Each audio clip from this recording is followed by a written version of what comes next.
Be'ezus Hashem Yisbarech, we'll continue what we are learning from the holy letters of the Baal HaTanya, letter number 12.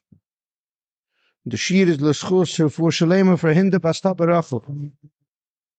Well, we are learning letter number 12, and we're going very deep into the different ideas, and we're explaining the fundamental difference between the two modes of life.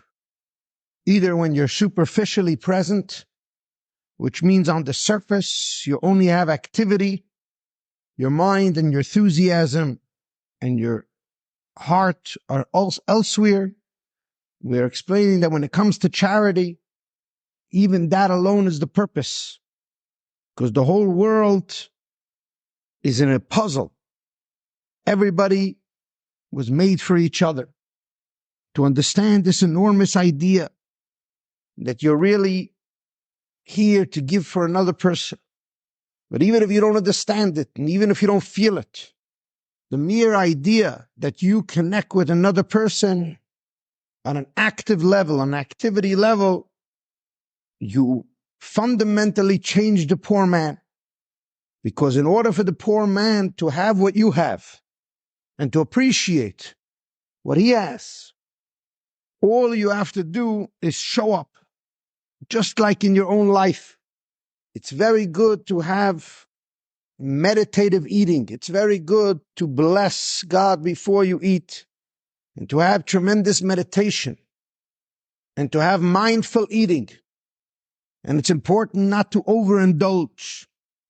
And it's important not to eat foods that will hurt your body, that will create addictions and decay in your body.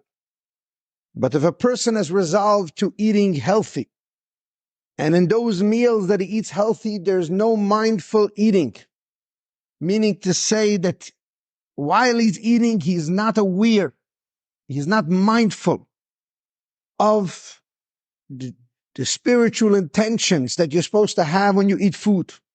He's not mindful of the spiritual extraction process that goes on in eating. It does not change the fact that by him choosing to eat healthy, he will gain vitality from the food. In a few hours, the food will be converted into energy, the nutrients, the minerals, the medicinal abilities of the food will be elevated into his bloodstream, and he will gain a refined form of life. Same exact thing. This is a metaphor for the idea of the poor man. That when you give him $1,000, the pleasure and the enjoyment and the rejuvenation that you give for the poor man is independent in your intention. The mere activity will refresh and rejuvenate this person who receives the money. And that rejuvenation, that hashpah, that revelation and giving of life, of charm, of kindness and compassion, even if it was done just by the mere activity, meaning that you just gave him the $1,000, and the fact that he was refreshed and rejuvenated and his whole family has a tremendous life force from that, even though that was not your intention, because you have brought the light of kindness, the light of your money into his bank account. Therefore, the Baal HaTanya says over here, God will bring down in any area in your life where you are devoid, where you are gevura, where you are in a space of emptiness, and he will fill that void. So through your activity, you've refreshed another person. And this is the awesome revelation of this letter. How does Maisa, how does an act of compassion, an act of charity that's not infused with vitality, with soul, with an enthusiasm, how does the act of $1,000 being given to the poor man, how does this create peace in your own life? It's an awesome question, because I only gave $1,000 to a poor man and my activity was devoid of any enthusiasm. Explains the holy Baal HaTanya something unbelievable over here. Because the activity that you did for this man generated Not just an activity of $1,000 in his bank account. It generated now. He has $1,000, but he shared it with his family. His whole family got enthusiastic about life. His whole family got refreshed. His whole family they feel that they will restore their soul. So God says, now I will restore your soul. You gave an act that was devoid of enthusiasm. Your activity is devoid of enthusiasm. Temporarily, I will restore your soul.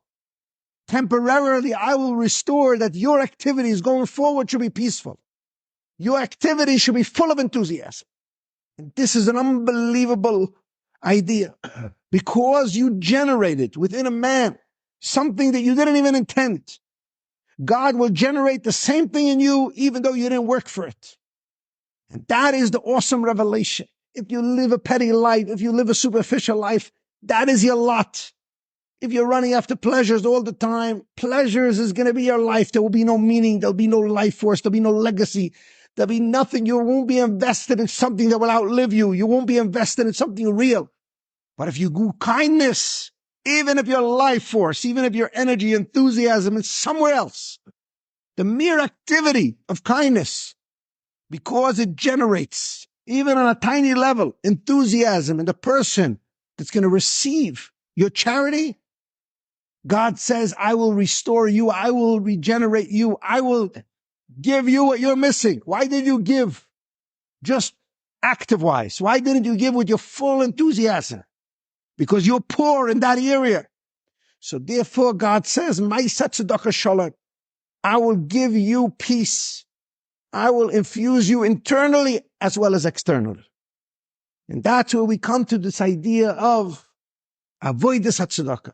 But if you give avoidance tzedakah, if you push yourself to the limit, if you invest your entire being and then push yourself and are obsessed with compassion, then you are given a much more than a temporary peace, much more than a temporary enthusiasm.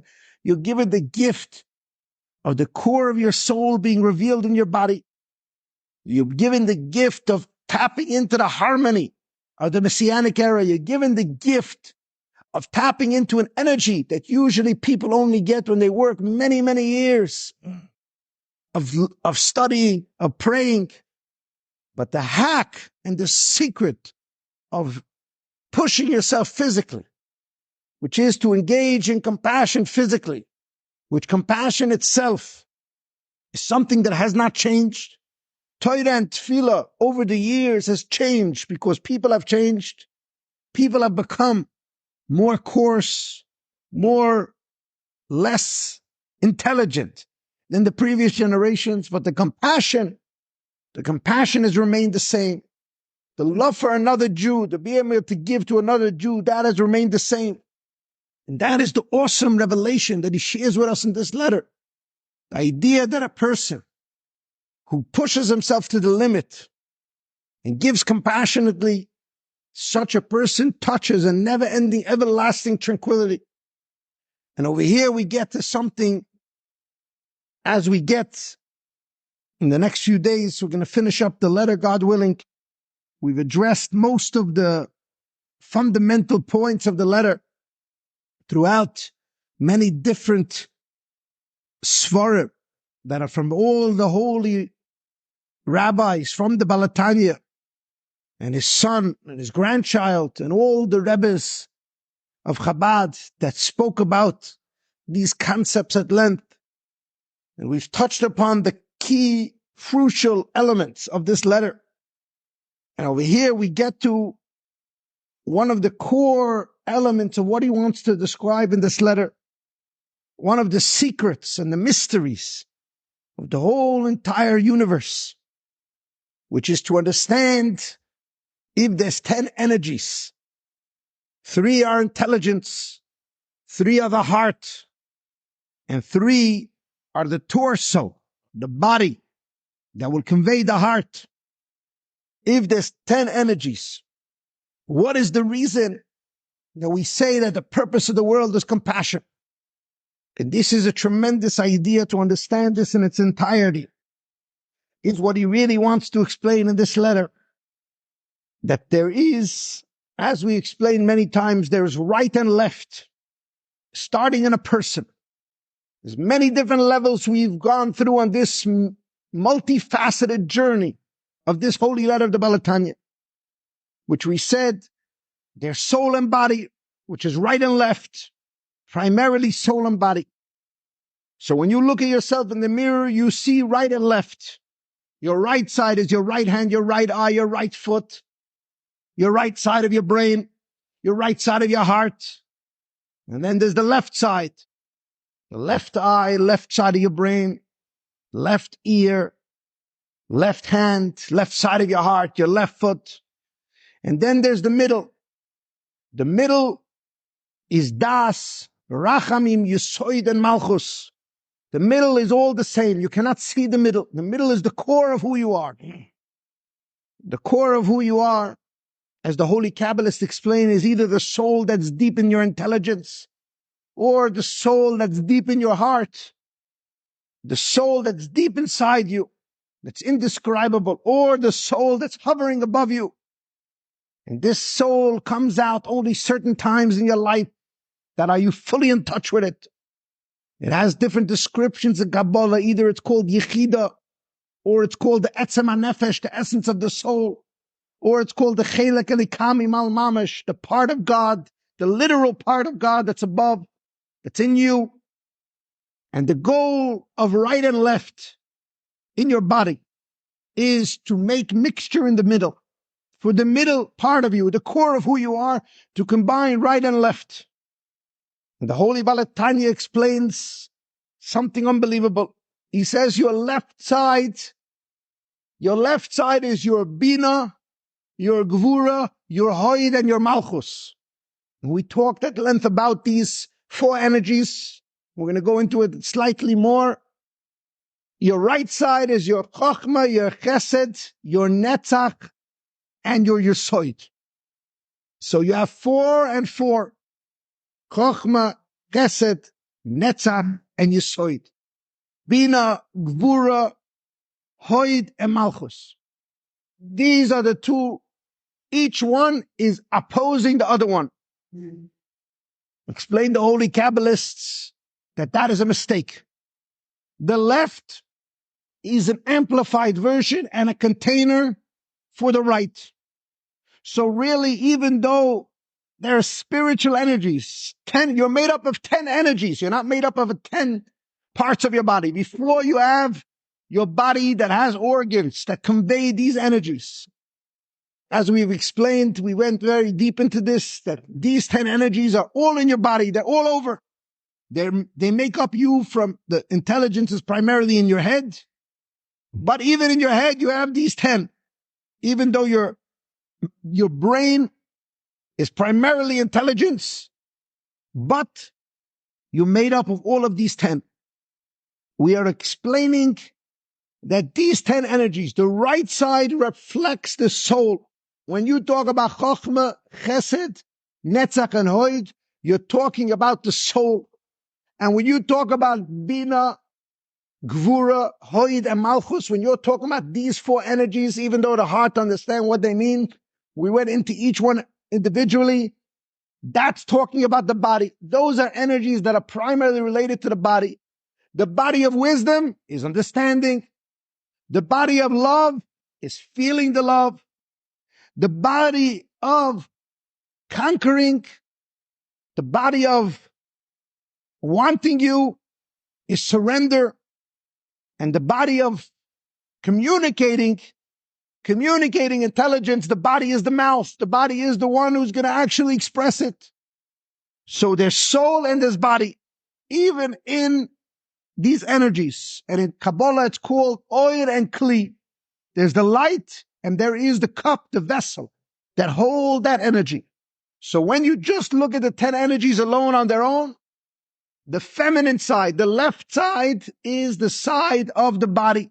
It will be the body. It will allow the right energy to come in and be invested in the world. You have wisdom. Your wisdom means nothing in this world. Can't interact with the world unless you understand the wisdom. You have love. Your love is a superficial quality unless it's felt by the heart, unless it's generated by the heart. It means nothing. You want to turn someone into your student? You want to speak to a class and that they should listen to you? It's wonderful that you want to share, but you need them to surrender their minds. You need them to listen. You need to make sure they're not in competition with you. They're not talking. Netzach needs the body, which is hoid, which is to surrender. If you're giving and there's no one there to receive, if there's no one there challenging you, if there's no surrender, the giving has no ability. So these four energies are made up of soul and body. In that sense, the body, the left side, is receiving from the right side.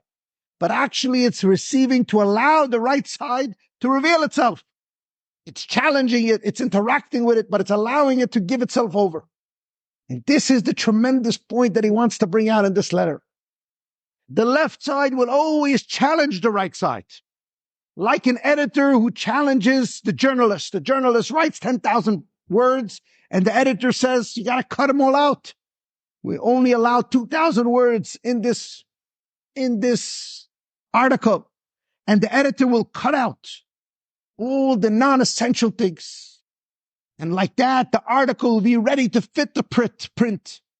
So the editor is editing out the creative genius of the writer, the journalist. And they frustrate each other, but each one allows the other one to be. The editor doesn't have the intelligence, but the editor challenges. It's the body. He's going to allow the genius of the journalist or the writer to express itself in the magazine. And that is what the Holy Baal HaTanya is explaining over here, that everything in life is made up right or left. You're standing on this side. You're about to give the poor man. You're on his right side. He's on your left side. But you are really standing on the left side of God. And God's about to give you. You're standing ready to give your spouse. Your spouse is on the left side. But you are God's spouse in your primary life. And so on in every area of life. Primarily in your own body. You wake up in the morning and your body is asleep. And then you wake up, your soul was restored to you. And now your soul needs to refine your body. Your body will give you far more than your soul will give you. But you need to interact with it. You need to work with it. It will allow you to do mitzvahs. It will allow you to do charity. It will allow you to do work. You can either let your body run free and your soul will remain trapped. And in that sense, the rich man and poor man are both separate. The poor man being the body, the rich man being the soul. The soul is trapped and the body takes on its own petty, bitter life on its own, running after its addictions, eating, just giving into nonsense. Or you could have tremendous compassion on your body, where your soul wakes up, your soul is giving to your body, refining your body, working for your life's mission. And that's what the Baal HaTanya says in this letter, and he says in a few other letters, no holy letters, that if you have compassion on a poor man, God will wake up his compassion on you, that your soul will be able to rule your body. Your soul will be able to give to your body. And in that space, your body will give you far more than you give to your body, because you'll be able to dwell within your body. And when you dwell within your body, your love for God becomes real. Your intelligence, your understanding of the Torah becomes real. You sanctify God's name because you were a separate entity and now you came to discover God. And that's what he wants to explain with this letter, that right and left could only come together in compassion. My right side is my kindness, it's superficial. My left side is my bitterness, my emptiness, my feeling, my yearning. But when you make peace between them, you make rachamim, you make compassion. When you make peace between right and left, in your own body, before your spouse, before your children, you make peace with your own body. You understand the reason why you have a yearning ability. The reason why you need feeling is because if you don't have that, how are you not going to be arrogant? How are you going to depend on God? How are you going to have a relationship with God? This week's parshas deal with Yetzias Mitzrayim. The Holy Baal HaTanya explains, why do we need Yetzias Mitzrayim all the time? Why do we need to go out of our boundaries of our body?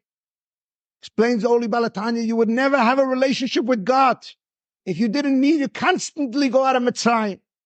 That was the beauty of David HaMelech. David HaMelech, every moment in his life, unfortunately, he suffered. And you look in Tehillim, you see he prayed nonstop.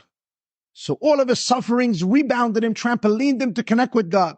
Today, thank God, we don't have to suffer. When you say Tehillim, you connect with that suffering, you connect with God. And you have a tremendous unity with God, because the goal is not to suffer. The goal is to have the unity with God. And this is this awesome idea that the left side, your yearning side, the reason why there's left in your life, in your body, your traumas, your anxieties, your past, the past darkness in your life, the present darkness, wherever there's paucity, wherever there's a poor man in your life, whether it's your children or it's the literal poor man in front of you. Why do you have that? Only to mirror you back that you are in that same space near God. But if you had everything perfect, if life was a picnic for you, if everything was perfect, how deep would be your connection to God? Would you have a trampoline? Would you have an opportunity to feel like you need God in your life? And that's the awesome key and revelation and revolution of this letter about compassion. That all around you, there's void. The world was created for tikkun, to fix it. That fixing, that emptiness that's all around you is not so you should keep the money in your bank account, your spiritual money, which is your loves and your fear of God, your tremendous intelligence, your tremendous money that you have, any type of form of wealth, and keep it to yourself. Because if you keep it to yourself, you remain in an arrogant state. Yesh mi sha'oyer, I am special. You don't think that God could have made everyone equal? As David HaMelech asked God, why not make everyone equal? And Hashem told him, if I make everyone equal, who will be able to have compassion? Who will be able to do kindness?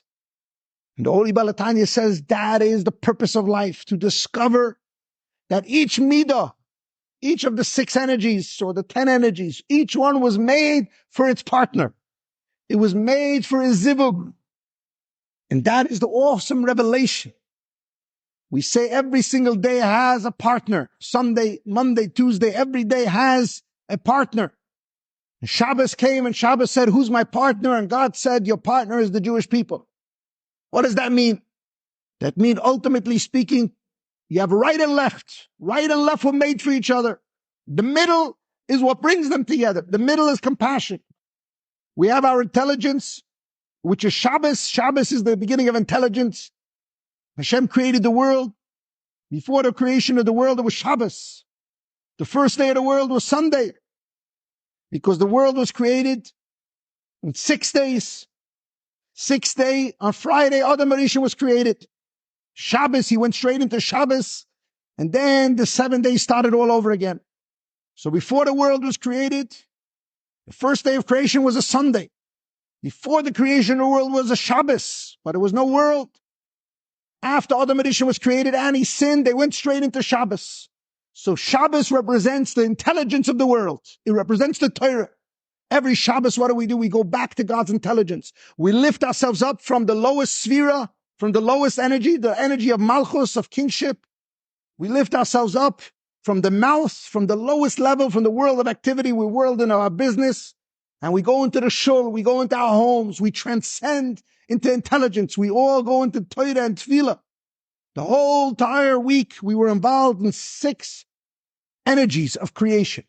Sunday is Chesed, Monday is Gvura, and we're going every single day. We're trying to get involved and to bring one day to the next day. How do you unite one day to the next day? Through compassion. Through compassion, you unite it. Because compassion means the heart. So you have each energy. Sunday is Chesed. The morning of Sunday is the intelligence of Chesed. The afternoon of Sunday is the heart of Chesed. The nighttime of Chesed, the nighttime of Sunday, is about to give birth to Monday. That is the soif. You have Rosh, Toich, and Soif. That is the body. That is the torso. That is the ability to give it further. Right? You have money in your bank account. First, you have the idea you want to share it. Then you go and share it with a tremendous heart. Then you actually put the money in the man's hand. You need the Maisa. Maisa is the Malchus. Maisa is the activity. Maisa is the end. If you just have the heart, Rahman Ali Baba, it's not enough.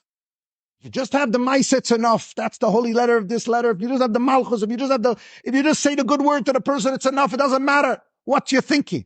If you just give him the $1,000, it's already enough.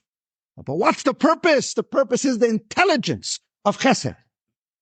Should come down deep into the heart of Chesed, which is the core, which is the middle of the Sunday. And then to give the poor man the actual money when it's infused with the intelligence of Chesed. the heart of chesed and the activity of chesed. So every single day, how do we go to Monday? How do we go to the day of Gvura? How do we go there? Only when the soif, the end of Sunday, which is the activity, leads to the next sphere. And that's where we see something unbelievable. You have the 6 royim. You have the 7 royim. Avraham, Yitzchak, Yaakov, Moshe, Aaron, Yosef, David, and Shlomo. What are these 7 royim? Explain the Holy Kabbalists. They were the compassion of every midah. Avraham was the compassion of chesed. Yitzchak was the compassion of gvura. Yaakov was the compassion of compassion. Because the purpose of life is compassion. It's the core. The middle of the day. The middle of the sphere. What's the middle? The heart. What's the goal? The goal of the whole Shabbos. The whole entire week. What's the week? 6 days, 6 spheres. What are we trying to do? Shabbos mizbarach min yamin. Before the creation of the world, there was God's intelligence. The Torah it was beyond the world. The whole idea is Shabbos mizbarach min yamin. Shabbos should bless the 6 days of the week. The whole purpose of these 6 days is that the Jew with the Torah will refine the world. 6 days, 6 energies. Chachma, Chesed, Gvura, Tferes, Netzach, Hod, Yesod, Malchus. Malchus is Shabbos. The whole entire point is that these 6 days of the week I work through the world. My intelligence of every midah is the intelligence of the Torah, because the Torah is intelligence.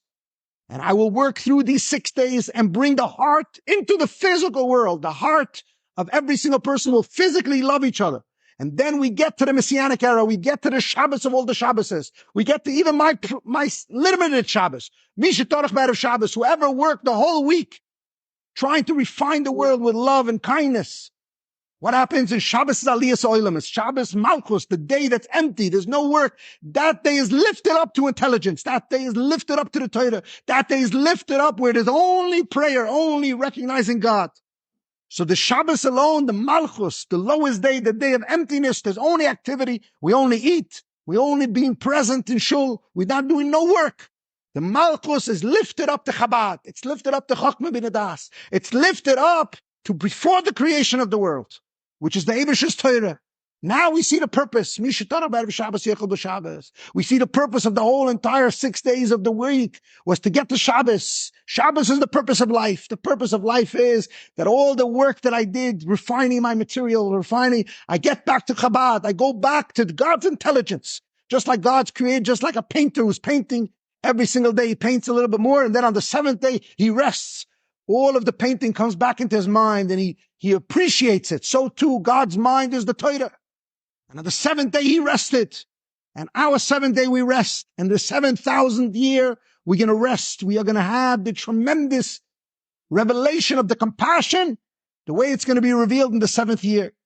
The heart of the Jewish nation that was pumping throughout all of history is the heart of kindness, of compassion. That's going to be revealed in the 7,000th year, when we're going to see the revelation of how the world was radically transformed. The body of the world, the emptiness of the world was so infused with the Jewish heart, the Jewish sensitivity, how the selfishness of Adam Harishon's chet that permeated throughout all the generations, that created all the type of evil in the world, how all of that was transformed and refined and used out to love another Jew.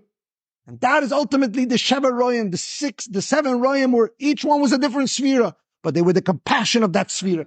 They taught the Jew that ultimately speaking, the intelligence, the Torah is for compassion, which is the heart.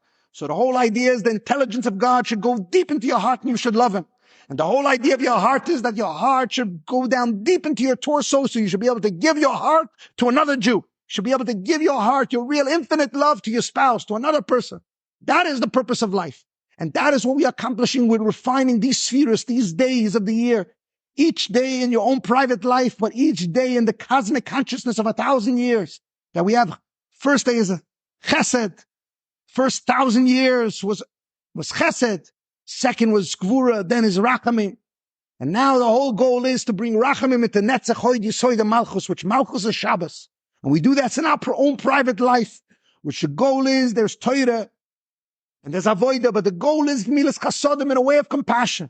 That we should ultimately tap into this idea that how can we interact the mind and the heart? How can we interact fire and water? How can we interact men and women? How can we interact giver and receiver? The only way is to realize that I was created so I could use my selfishness to know you, to give to you. And that is the secret, what he wants to say. Once you understand this, you're not just engaged in an activity. You're not just doing physical. You're doing this all the time, compassion. You're creating deep compassion all the time, looking at all the emptiness around you and realizing that all of this, everything I have is just not only to give, but to give with a tremendous sensitivity. And that's the Sheva Royim. Why were they chosen? Because they had compassion. Not just because they were represented their midos. Every person represents the midos. But to obsess on compassion, to push yourself to compassion. Moshe pushed himself in compassion. Aaron pushed himself in compassion. Shlomo pushed himself in compassion. Tana Devei Elio said they were only chosen for the compassion. Each and every one was tested. Where? In compassion. To love somebody unconditionally. And that's what he says. If you want to tap into the never-ending, everlasting tranquility of the Messianic era, if you want to be a beacon of light and hope for the Jewish nation, if you want to if you believe that you are destined for something greater, you must tap into compassion and you must obsess on it, because that is something that's never-ending and everlasting. It's indescribable, and it will radically transform your life, and it will give you a taste of the Messianic era.